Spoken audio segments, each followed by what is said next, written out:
He's whatting people? Saving people from...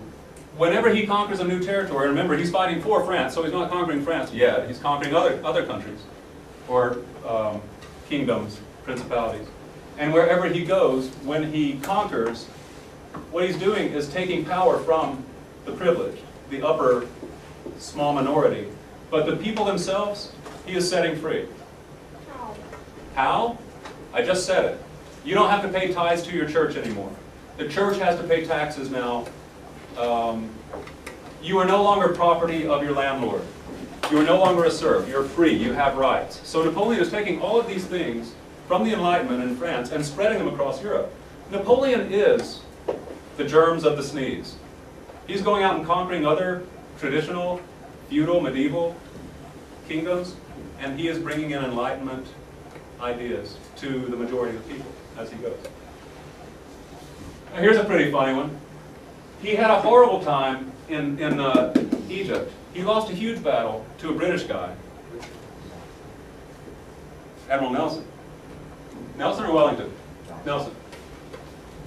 But when he goes back to, and he abandons, he's Machiavellian. He abandons his troops there, goes back to Italy and to Italy and France, and doesn't really talk about what a horrible campaign this was. Because it's not good if you're Machiavellian and you want power to go back and say, yeah, I really blew it. So he just sort of like keeps it hush-hush. And he gets a hero's welcome after he abandons his troops in Egypt. I wish we had time to talk about this. This is a fascinating thing. Oh, we don't? So here we are again. Look at this now. States established by revolutionary France. France established Sweden.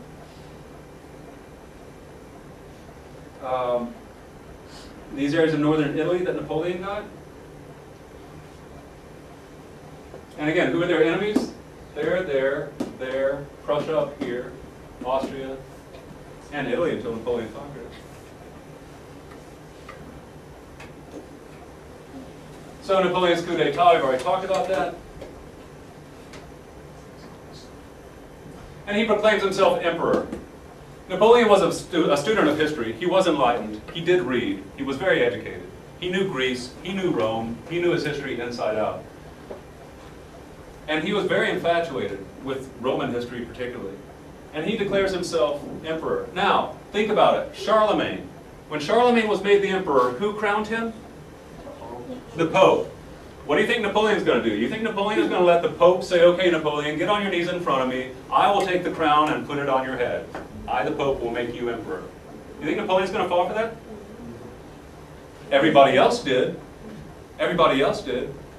You don't treat the Pope like some person lower than you, especially when you're very short. Napoleon was like this tall. But Napoleon did.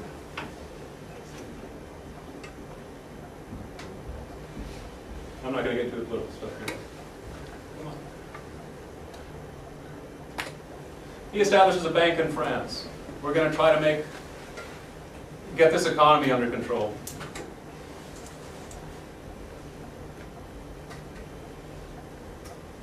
So again, Napoleon knew that there were problems with the church. He was not a Christian himself. He was more of a deist, not an atheist. He just thought, we don't know anything about God. There probably was one, but that's all we know.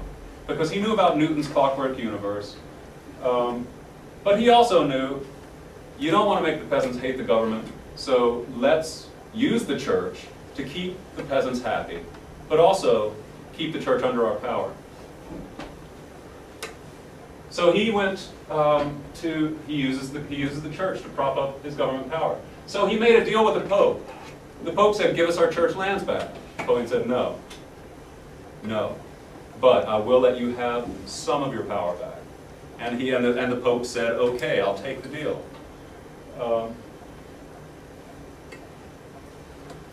And here was the deal.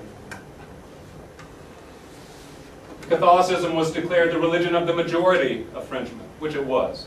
But notice they didn't say state religion. It's okay to not be Catholic. Napoleon's deal with the Pope. The Pope had to accept. Pope, you have to accept this. It's final. You've lost that church land. You're never going to get it back. The bishops have to serve me, Napoleon, not you, the Pope, in France.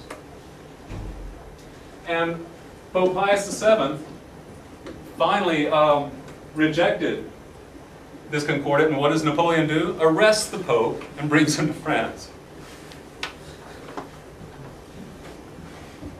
He did to the Pope, to Pius VII, what the Catholic Church did to Galileo, house arrest. He put the Pope under house arrest. You've got to stay in your house, you can't leave. He established the lycée education system, public education.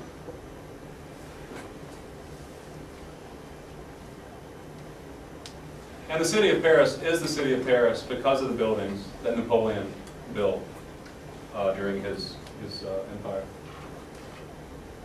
Law reform, this sort of thing.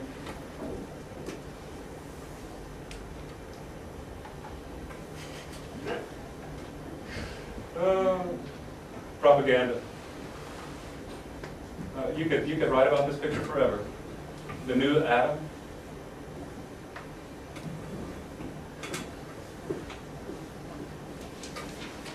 And again, the French sneeze. Napoleon's code, Napoleon's law code took all of those medieval privileges away from the first and second estate. Taxes were now fair. There was no more, because you're an aristocrat or a priest, you get special rights. Look what happens. Napoleon's new law code, which is all enlightenment. It's about liberty, about equality, about the right to property.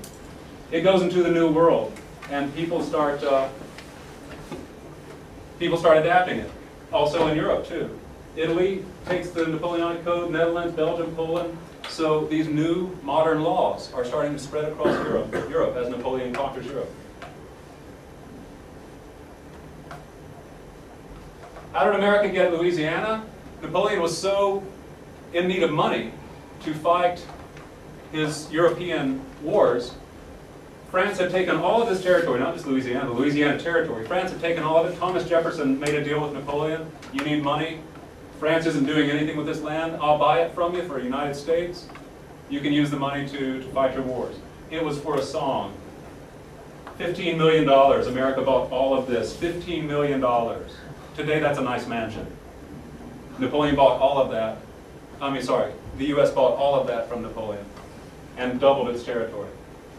1803, Napoleon's been in power for 3 years.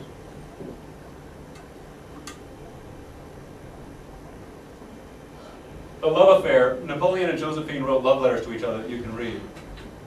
He was a lover man as much as anything else. His letters are beautiful love letters, and she was a pretty cool woman too.